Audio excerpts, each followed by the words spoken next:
네, 여러분 안녕하십니까.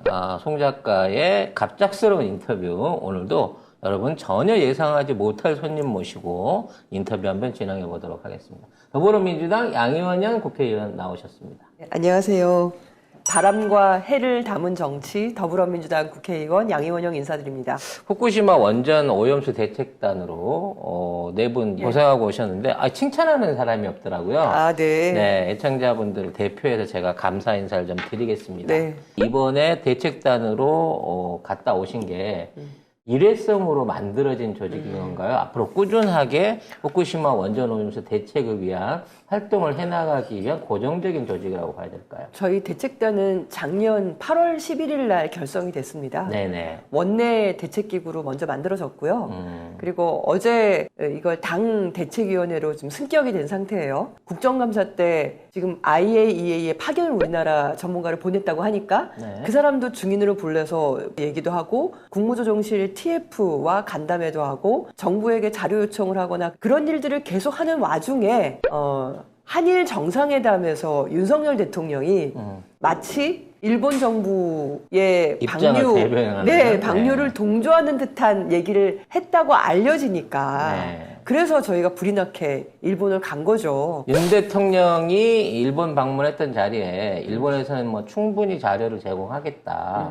뭐 이런 또 이빠른 소리를 했습니다만 사실 그동안에 일본 쪽에서 이 방사능 오염 수치라든지 지금 현재 오염수에 관련된 기초적인 자료가 어느 정도나 한국에 제공돼 있나요? 우선 저희가 이제 제일 처음에 이렇게 결성될 때는 이게 안전성을 확인하는 걸로 시작을 한 겁니다. 무조건 반대한다 이렇게 하는 것보다 어쨌든 국회이기 때문에 객관적인 자료를 확보해서 그걸로 방류해도 문제 없다고 되면 그건 제일 좋은 거잖아요.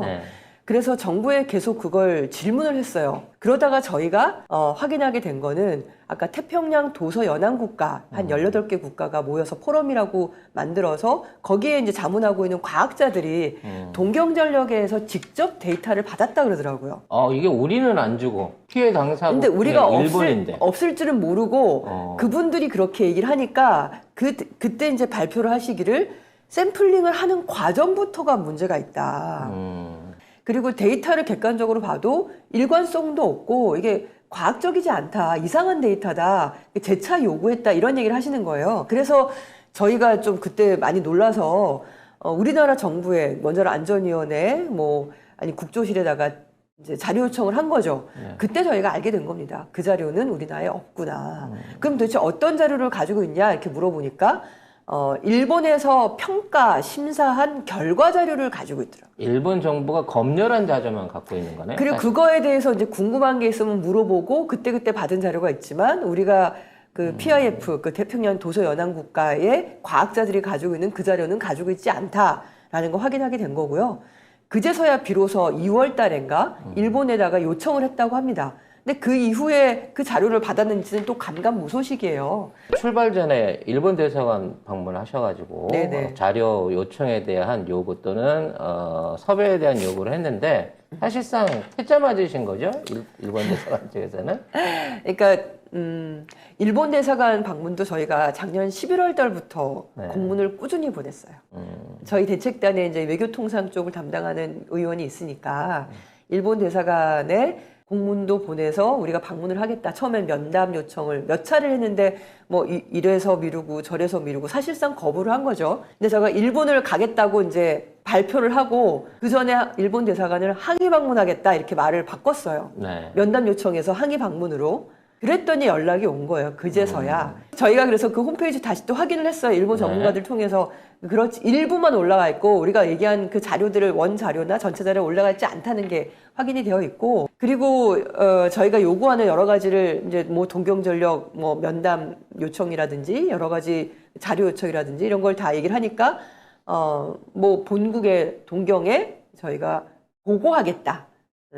이렇게 답변한 것만 저희가 듣고 온 거죠. 후쿠시마 시에 가서 그 시의원을 만났고 그리고 거기에 공동진료소에 있는 그 방사선에 의한 이제 건강 피해를 우려하잖아요. 시민들이. 근데 그런 진료소 하나 변변찮은 게 없으니까 전국에 있는 의사들이 돌아가면서 진료를 보는 그런 곳이었어요. 지금은 이제 상근 그 원장님이 계시는 거기를 가서 그 후쿠시마 원전 사고 이후에 변화된 사항 뭐 그런 것들 보고 그리고 어민들의 주장도 들어보고 그리고 피난민으로 이제 부흥주택이라는 곳에 살고 계시는 맞아. 분들 고향에서 떨어진 그나마 좀 안전한 후쿠시마 시의 부흥주택이라는 임대주택 단지를 만들어서 거기에 들어가게 한 건데 입주 때 약간 할인해 준 거 말고는 특별한 혜택이 별로 없더라고요.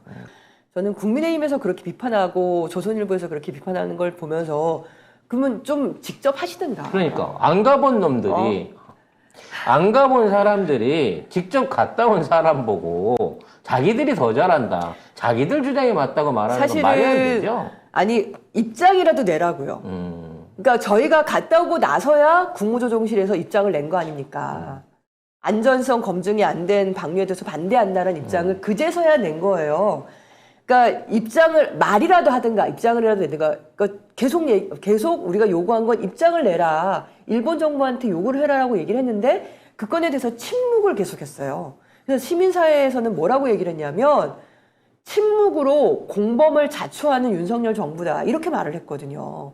그런 상태에서 한일 정상회담에서 그런 말을 했다는 것까지 흘러나오니까 이건 일본에 현지 갔더니 뭐 거기는 언론이나 시민들이나 전문가들이 어떻게 이해하고 있냐면 일본 정부에 동조하는 한국 정부라고 딱 그렇게 이해하고 있어요. 일본 원자력 문화재단이라고 하는 어떻게 보면 한쪽의 입장이라고 볼 수 있는데도 불구하고 거기서 50% 이상, 52% 정도가 후쿠시마 원전 방사성 오염수 방류에 대해서 어쨌든 문제가 있다, 우려하고 있다 이렇게 나온다는 건 굉장히 높은 수치이죠. 그렇죠. 저희는 국내에서 야당으로 기자회견이나 입장 발표는 여러 차례 했고요.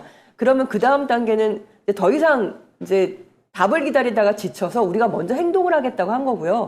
그 행동 때문에 일본 내에서는 여론 환기가 상당히 많이 됐고 물론 일부 뭐 산케이 신문이나 조선일보를 따서 우리가 반일 행동을 하러 갔다. 그리고 거기에 동조하는 일본인들 뭐 이런 식의 막 그 댓글이라든가 이런 게 때문에 많이 곤란을 겪으셨나 보더라고요. 저희 인터뷰하신 분들이. 네. 근데 저희는 현지 가서 그랬거든요. 이거는 일본과 한국의 싸움이 아니라 그리고 우리가 그 한일 반일을 하러 온 게 아니라 일본과 한국의 양국의 국민의 안전 그리고 우리가 같이 공유하는 바다 그리고 양국의 수산업을 보호하기 위해서 안전성을 검증을 하기 위해서 자료를 요구하는 것이고 그거 전까지는 방류를 보류를 하라고 요구를 하러 온 거죠. 어쨌든 후쿠시마에 있는 그 주민들을 존중하는 태도로 보여줬다고 하는 호의적인 그런 기사들도 나왔었고 거의 뭐 거기 포털 사이트에 300만 건 이상의 그 콘텐츠 조회 건수가 이렇게 생기는 등 여러 콘텐츠가 생긴 거죠. 쉽게 말해서 자국의 국회의원들 안 와보는데 한국의 의원들이 와서 여기에 대한 문제점을 지적하고 뭔가 동의를 하고 갔다라는 뭔가 부분에서 살피고 예 네. 요즘에는 정치인들도 찾지 않는 곳이다 네, 네. 이렇게 얘기를 하시더라고요. 예. 자, 일단 뭐 국내에서는 특파원을 가장한 게 아니라 특파원이긴 하지만 사실상 일본 입장을 대변하고 있는 몇몇 한국 기자들의 어떤 인터뷰 내용들만 언론을 타면서 자꾸 이제 이번 대책단의 활동이 많이 폄하되고 있는 부분이 있어요. 가장 대표적인 게 도쿄전력이나 아니면 뭐 정식 정부 측 관계자들을 만나지 못했다라는 부분에서 그런 비난들이 일고 있는데 근데 요구했는데 안 만나준 거죠, 이거. 그거는 저는 사실 의심하고 있는 게 좀 있어요. 네. 이번에 저희 국회의원들이 4명이나 갔잖아요. 그렇죠. 주일 한국대사관이 회의실도 하나 안 빌려줘요. 한국 대사관이. 주일 한국대사관. 야, 배짱 좋네요. 네. 회의실도 하나 안 빌려주고 저희가 뭐 섭외 의뢰 이런 거 도와주는 기는커녕 회의실도 하나 안 빌려줘요. 그리고 동경전력은 저희가 처음 섭외했을 때는 사장 면담 요청을 했거든요. 그때가 일정이 있으니까 어려우니까 대체할 사람을 찾고 있다라고 답변을 저희가 받았어요. 그래서 그 다음 얘기를 진전시키고 있는데 갑자기 하루아침에 안 만나겠다 이렇게 해버린 거예요. 그것도 배짱, 똥배짱인 거죠. 근데 그건 저는 압력이 들어갔다고 생각해요. 그래서 어떻게 보면 저희는 나가서 그 우리나라 대통령 욕하지 않았어요. 비난하지 않고 뭐라고 했냐면 변호를 했거든요.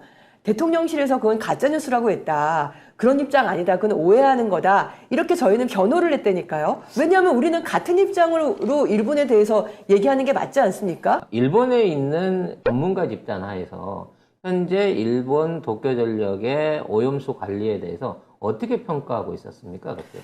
우선은 첫 번째로 환경공학을 전공을 하시고 그다음에 이제 법학도 하시면서 관련 오염수 방류에 대해서 소송이나 이런 걸 도와주고 계신 분이셨어요. 메이지 대학교인가 거기 명예 교수님이셨는데 환경 오염 물질을 방출을 할 때 그거 공기 중을 방출하거나 그러면 결국 최종적으로 모이는 곳은 두 곳이다. 땅이거나 아니면은 바다거나 거기가 오염 물질이 다 그러니까 집합되는 곳이라는 거죠. 그래서 총량 관리가 중요한 거다. 농도로 뭐 농도가 이렇게 낮게 희석해서 나가니까 문제가 없다는 게 아니라 총량으로 얼마를 버리느냐, 얼마나 오염시키느냐 이게 중요한 건데 실제 이번에 후쿠시마 원전 오염수는 농도로 희석해서 버린다는 거죠. 이분은 그래서 총량 규제를 해야 되는데 농도 규제하는 것은 굉장히 기만적이라고 보시는 것 같고 그리고 킬로그램당 100베크렐 1베크렐은 1초에 한 번 핵붕괴하는 방사성 물질이 들어있다는 의미예요. 네. 그러니까 1kg당 100베크렐의 그 방사성 폐기물이 있어요. 저준위 폐기물인데 그거는 따로 아오모리현에 모아서 처분을 해요. 그러면 리터당 100베크렐은 왜 가지고 처분을 해? 그러게. 그것도 그냥 버리면 되지. 그래서 저희가 이제 그 전문가 통해서 봤더니 그 다핵종 설비라고 네. 그러니까 여러 가지 핵종을 제거하는 설비. 그 알프스라고 보통 얘기를 하거든요. 네. 여기에 한번 처리되고 난 처리수. 그쪽은 계속 처리수 이렇게 얘기를 해요. 처리를 했다는 거죠, 이미. 제거를 했다. 근데 그렇게 나온 것도 34%만 기준치에 맞고 나머지는 2배, 3배, 4배, 5배, 심지어 19,900배나 기준치를 초과하는 오염수가 66%나 있다는 거예요. 그래서 저희는 그거를 신뢰하기 위해서는 다핵종 제거 설비 들어가기 전에 오염수의 상태, 현황, 그다음에 한번 처리하고 난 다음에 현황에 대한 원 데이터를 달라 이렇게 오고 있죠. 그리고 이 방류가 앞으로 얼마 동안 계산될지 여기에 대한 시한선 같은 건 아예 없는 거 아니에요? 총량이라는 시한선. 어쨌든 이분들은 그걸 여러 번 해가지고 기준치 이하로 낮춰서 보내겠다 이렇게 주장을 하시는데 그게 그 주장이 검증이 되려면 실제로 한번 처리된 전후의 과정을 알아야 된다는 게 저희 주장이었고요. 지금 후쿠시마 원전 오염수는 완전 차원이 다릅니다. 후쿠시마 원전 오염수는 해결료봉이 다 녹아내렸어요. 그렇죠. 다 쉽게 말해서 포장을 까놓은 상태에서 그렇죠. 오리지널 오염물질. 정말 너무나 적절한 비유를 하셨네요. 그러니까 그 오염물질이 그 통 안에 들어있는 거하고 오염물질이 다 그 포장을 까서 흘러나온 거 그거를 식힌 물하고는 완전히 다르지 않습니까? 그렇죠. 그래서 처리수 안에도 뭐가 들어있냐면 해결료의 물질 우라늄 238 또는 핵 분열에서 나온 핵무기의 연료가 되는 플루토늄 239 플루토늄은 그리스 로마 신화에 나오는 플루토 죽음의 신의 이름이에요. 굉장히 위험한 물질이거든요. 플루토늄 239 뭐 아메리슘 241 이런 물질들이 안에 들어가 있어요. 심지어 이런 안에. 물질들은 자연 상태에서는 생성되지 않는 물질이라. 그렇죠. 인공망성 이게 물질이죠. 독성이 얼마나 강하고 이게 생물한테 어떠한 영향을 미칠지 데이터도 없는 물질들 아닙니까? 심지어 그래서 그 의사 선생님께서는 우리들은 그래도 아까 제가 말씀드린 것처럼 나이 먹어서 방사성 물질이 이제 노출되는 건데 아이들은 태어날 때부터 아니면 뱃속에 있을 때부터 그런 방사성 물질에 노출이 돼서 이건 결국 전 세계인을 대상으로 인체 실험하는 거 아니냐. 그래서 후쿠시마 현지에 계신 분들도 반대가 굉장히 높더라고요. 그 지자체의 70% 이상이 이걸 반대하는 공식 입장을 낸 상태였고 거기는 어민 15살부터 어업 활동을 어민을 했던 분 같은 경우는 이제 좀 정상을 찾아가는데 12년이 지났기 때문에 지금도 가끔 가다가 고농도로 오염된 생선이 잡혀갖고 문제가 되고 그리고 그 시의원이 폭로한 것 중에 하나는 보니까 그 어항에서 그러니까 잡아오면 그 어항에서 검사를 하거든요. 그 검사 증명서를 제출을 해야지 이제 시장에 판매할 수가 있어요. 근데 그 수기로 높은 거를 낮추는 이 조작을 한 게 그 내부 고발로 나온 거예요. 그러니까 그런 일이 벌어지더라도 어쨌든 옛날보다는 많이 좋아진 거란, 가격도 회복하고 이제 좀 원상 회복되냐 했더니 이거를 방류를 해버리면 다시 원래대로 돌아가는 거다. 그래서 굉장히 격렬하게 반대 입장을 내시는 어민들도 뵙고. 근데 문제는 지금 와서 다시 이 방류를 시작한다고 하면 11년 전 처음 사고가 있었던 거랑 똑같은 상황으로 돌아간다는 거거든요. 그리고 지금도 계속해서 물을 뿌리고 있고 그로 인해서 오염수들이 발생이 되고 무한대로 재생산이 되고 있는 상황에서 이거를 방류를 시작한다 그러면 이게 결국은 앞으로 30년 동안을 방류하겠다는 건지 50년 동안을 하겠다는 건지 거기에 대한 얘기는 없지 않습니까? 그래서 아니 그 동경전력은 30년 동안 방류하는 걸로 지금 얘기하고 30년 있어요. 동안? 30년 동안. 지금부터? 네네. 근데 30년 동안 방류를 한다고 하면서 그 피폭량은 1년 피폭량만 계산을 했더라고요. 삼중수소 말씀을 하셨는데 삼중수소가 그냥 우리 몸 바깥에 있을 때는 우리 몸에 그렇게 크게 영향을 미치진 않아요. 네. 근데 문제는 얘가 수소니까 유기물질, 탄소와 산소와 수소가 이렇게 합쳐지면 단백질, 탄수화물, 아미노산이나 포도당의 일부가 되는 거예요. 그러니까 체내 구성물질이 되버리는군요. 그렇죠. 그게 우리 몸에 들어와서 우리 몸의 체내 구성물질이 되면 유전자의 일부가 될 수 있고 세포의 일부가 될 수 있는 거죠. 그럼 얘가 핵붕괴가 일어나면 완전 다른 물질을 바뀌니까 그 연결된 끈들이 끊어지면서 또 주변 세포에 이 베타선이라는 방사선을 또 내뿜으면서 얘가 핵붕괴가 일어나는 거거든요. 우리 세포 안에서 연쇄 붕괴 현상이 방사선에 의해서 일어날 수 우리 몸에 만약에 거죠. 많이 들어온다면, 네. 그러니까 그게 그래서 생체 내 피폭, 먹이사슬을 통한 축적 이런 것들이 제대로 평가되진 않았다. 그리고 정말 30년 만일까라는 우려는 바로 전해인 2022년 작년 12월에 일본의 원자력 학회가 열렸는데 거기에서 한 전문가가 지금 폐로 되려면 100년에서 200년 걸릴 수 있다. 이렇게 발표를 한 거예요. 그래서 전문가들 얘기를 들어보니까 우선 첫 번째로는 지하수가 못 들어오게 방벽을 치자. 더 이상 물이 못 들어오게. 그런 다음에 얘를 어쨌든 어떤 통 안으로 들어갈 수 있게 폐쇄통에 들어가서 물을 계속 순환시킬 수 있도록 더 이상 물이 바깥으로 오염수가 나오지 않도록 만드는 거. 어차피 오염된 물이니까 순환을 해서 써갖고 그러니까. 오염수의 총량을 줄이자는 얘기네요. 그렇죠.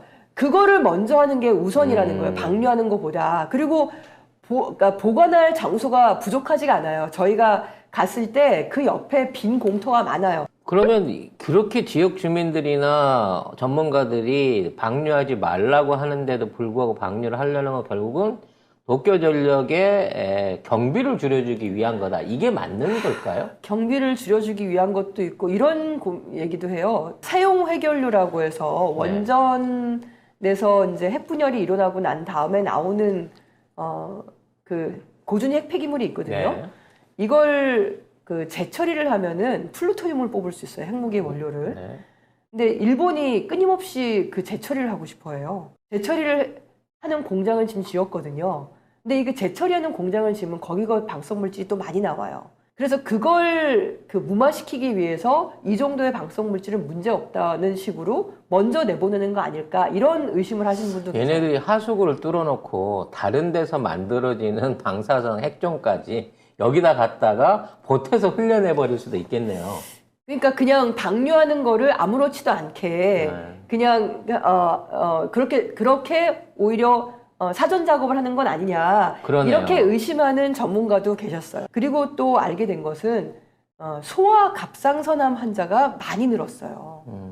근데 갑상선암은 좀 이렇게 나이 많이 든 또 여성분들에게서 많이 나타나는 질병이거든요. 그런데 18세 이하 소아 갑상선암은 보통 100만 명당 1명, 2명, 많으면 3명 이 정도로 희귀 질환이에요. 근데 여기에 32만 명을 조사를 했는데 처음에 161명 나왔다가 작년까지 338명이 갑상선암 수술을 한 거예요. 그렇게 소아 갑상선암 환자가 급증하는 것도 확인이 되고. 근데 그걸 인정을 안 해요? 일본 정부나? 일본 정부, 그러니까 그게 이제 우리나라랑 비슷해요. 원전 주변 지역에 갑상선암이 많이 늘어나는 거는 진료를 많이 했기 때문이다 이렇게 얘기를 하고 있죠. 와, 미쳐버리겠네. 예, 거기서 코로나 때 진료를 했던 많이 했기 방식이네요. 때문에 진료를 네. 많이 해서 그런 거다. 근데 아무리 진료를 많이 했기로서니 아이들이 갑상선암에 걸리는 건 그건 특이한 일이죠. 자, 지금부터는 이제 좀 전문가적인 차원에서 저희들의 직접적인 그 고민을 좀 여쭤보고 싶어요. 이 오염수가, 방류가 본격적으로 되게 되면 어느 루트를 통해서 우리나라에 언제쯤 어디부터 도착하게 된다. 이런 류에 대한 연구나 좀 어떤 그 예측이 나와 있는 게 있습니까? 거기에 방류를 하기 시작하면 이제 두 가지로 움직이게 되는데 하나는 확산으로 떨어뜨리면 주변에 확산될 네, 거 아니에요. 커지듯이. 네, 그리고 네. 또 하나는 물의 조류에 따라서 이렇게 흘러가는 게 있는 거죠. 네. 두 가지가 같이 이루어지는 겁니다. 그 해류는 쿠로시오 해류라고 해서 일단은 북쪽으로 올라가죠. 러시아 쪽으로 올라가서 알래스카 쪽에서 캘리포니아만을 돌아서 이제 적도를 통해서 다시 우리 그 아시아 쪽으로 오죠. 그래서 필리핀 앞바다에서 다시 북쪽으로 올라가면 우리나라 제주도 쪽으로 오는 거죠. 그런 시간이 이제 한 짧으면 1년 5개월, 길면 한 2년이 걸린다 이렇게 얘기를 하는 건데 그거는 해류를 따라서 움직이는 거고 하지만 확산되는 것도 있잖아요. 네. 예. 그거는 더 빠르면 뭐 7개월 이렇게 얘기하는 경우도 있죠. 근데 퍼지는 거니까 근데 이런 시뮬레이션의 이제 단점은 뭐냐면 바다의 지형은 들쑥날쑥하고 그리고 해류도 이렇게 다양하기 때문에 어딘가에 모일 수도 있다는 거죠. 어딘가는 더 옅을 수도 있고 어딘가는 더 모일 수도 있고 그게 왜 문제가 되냐면 그러면 거기에 사는 뭐 플랑크톤, 미생물 그걸 먹는 또 물고기 아니면 또 뭐 식물로부터 시작해서 이게 먹이 사슬을 따라서 농축되는 과정들 그리고 그거를 또 우리가 만약에 이렇게 먹게 되면 그게 문제가 생길 수 있다는 거죠. 그러면 우리 입장에서는 이거 오고 있는 게 지금 얼마만큼이나 오고 있고 농도가 얼마나 진해져 갈 수 있고 이런 것들을 모니터할 수 있는 준비는 돼 있나요? 저희가 일본을 방문하기 전까지는 우리나라 정부가 유일한 대책이라고 발표한 내용들이 항만, 연안, 해수, 해양생물, 해저, 퇴적물에 대한 모니터링을 확대하겠다. 그게 현재 45개를 52개로 그리고 연근해 바다는 34개를 40개 정도로 그리고 최대 거의 안 늘어나는데? 2배도 아니고 10배도 아니고 그건 뭐야 애매하게 10% 20%씩 늘리는 거야? 월 한 번에서 두 번 정도를 이렇게 감시를 더 하겠다. 월에 한두 번이요? 매일 하는 것도 아니고? 확대하겠다. 이 정도가 이제 정부에서 발표를 한 내용이었어요. 미쳐버리겠네요. 사실상 어떻게 지나왔는지 변해왔는지 제가 보기에 이건 도저히 못 잡아낼 것 같은데. 그리고 수입 수산물에 대한 유통 이력이나 이런 것을 좀 더 뭐 강화하겠다 이런 발표를 하고 있죠. 이제 수입뿐만 아니라 연근해에서 들어오는 그러니까 조금 먼 바다에서 잡아오는 우리 국산 수산물에 대해서도 방사능 검사라든지 이런 것들을 좀 해야 하는 법안이나 어떤 규제 어떤 그 제도가 필요하지 않을까요? 이렇게 된다고 치면? 참 여러 가지로 비용이 많이 드는 일이 생기는 거겠죠. 훨씬 더 많이 모니터링하고 검사하고 그리고 수산업이 많이 피해를 입을 거예요. 실제로 오염이 안 돼도 그래도 사람들은 꺼려하지 않겠어요? 지난번 후쿠시마 원전 사고 났을 때도 거의 한 40% 이상이 급감한 것으로 저희는 그 당시에 확인을 했었거든요. 어쨌든 방류를 못하게 보류시키는 게 첫 번째라고 저는 생각을 하고요. 그래서 설사 방류를 하더라도 정권이 좀 바뀌면 그럼 그제서라도 저는 다시 방류를 중단시키는 제소를 한다든지 저는 그게 훨씬 더 비용이 절감되고 빠른 방법이 아닐까. 그러니까 30년, 50년 계속 방류하게 내버려두지 말고 방류를 시작했다 하더라도 중간에 멈출 수 있는 그런 것들을 좀 할 수 있지 않을까 해서 저는 그런 기대가 좀 있습니다. 앞으로 국회 차원에서 왜냐하면 어차피 여당은 아무것도 안 할 것 같은데 야당의 입장으로서 우리가 지금 있는 사태를 개선하기 위해서 상황을 개선하기 위해서 할 수 있는 일은 뭐가 있을까요? 우선은 정부가 못하더라도 즉 야당의 저희 국회의원들 그다음에 일본에도 이거에 대해서 문제 제기를 하는 의원들이 있어요. 이번에 저희가 만나지는 못했지만 어쨌든 컨택 포인트를 확보를 하고 지금 교류를 하고 있는 상황이거든요. 네. 그래서 같이 협력할 수 있는 방법들을 일본 내에 그리고 뭐 중국이든 러시아든 뭐 미국이든 이런 곳에 사람들과 연대를 하는 게 좀 첫 번째일 것 같고, 그리고 다양한 대안들을 그런 전문가들과 함께 찾아서 제시하는 작업을 하고, 그리고 제일 좋은 거는 사실 국제해양법 재판소에 잠정 조치를 취하는 일이거든요.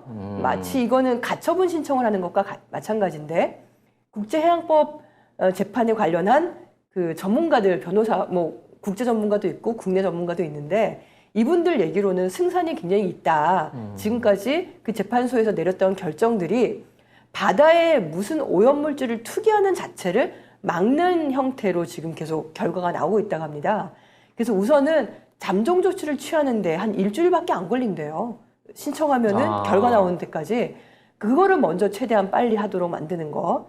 그리고 그 이후에 공동으로 이 안전성을 검증할 수 있는 방법, 방금 말씀하신 것처럼 그런 기술 우리가 뭐 지원을 하겠다라든지 여러 가지 제안들을 좀 하면서, 그러면서 좀 이렇게 안전성을 확보할 수 있는 방법들을 찾아나가는 게 시간을 좀 더 벌어야 되지 않을까. 시간 버는 방법. 그리고 뭐 모니터링은 많이 늘려야겠지만 저는 그거는 사후 대책이잖아요. 만약에 방류가 시작됐다 하더라도 저는 정권이 바뀌면 바로 그 정부에서 저는 그 제소를 잠정 조치 요구를 해서 방류하는 것 자체를 중단시킬 수 있다 생각해요. 그런 방법을 쓸 수 있지 않을까. 그리고 당장에는 우리 어민들이나 수산업에 종사하시는 분들이 아니 급격하게 타격을 받을 겁니다. 그 관련한 보상책이라든지 이런 거를 준비하는 것도 국회의 역할 중에 하나라고 생각하고요.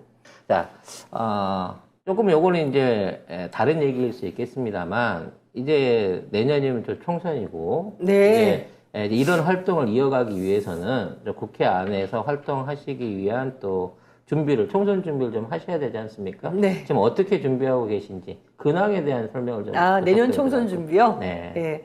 저는 이제 환경 쪽, 그다음에 네. 탄소 중립, 기후위기 문제 이런 것을 전문으로 하는 비례대표로 제가 국회에 입성을 그렇죠? 하게 됐습니다. 네.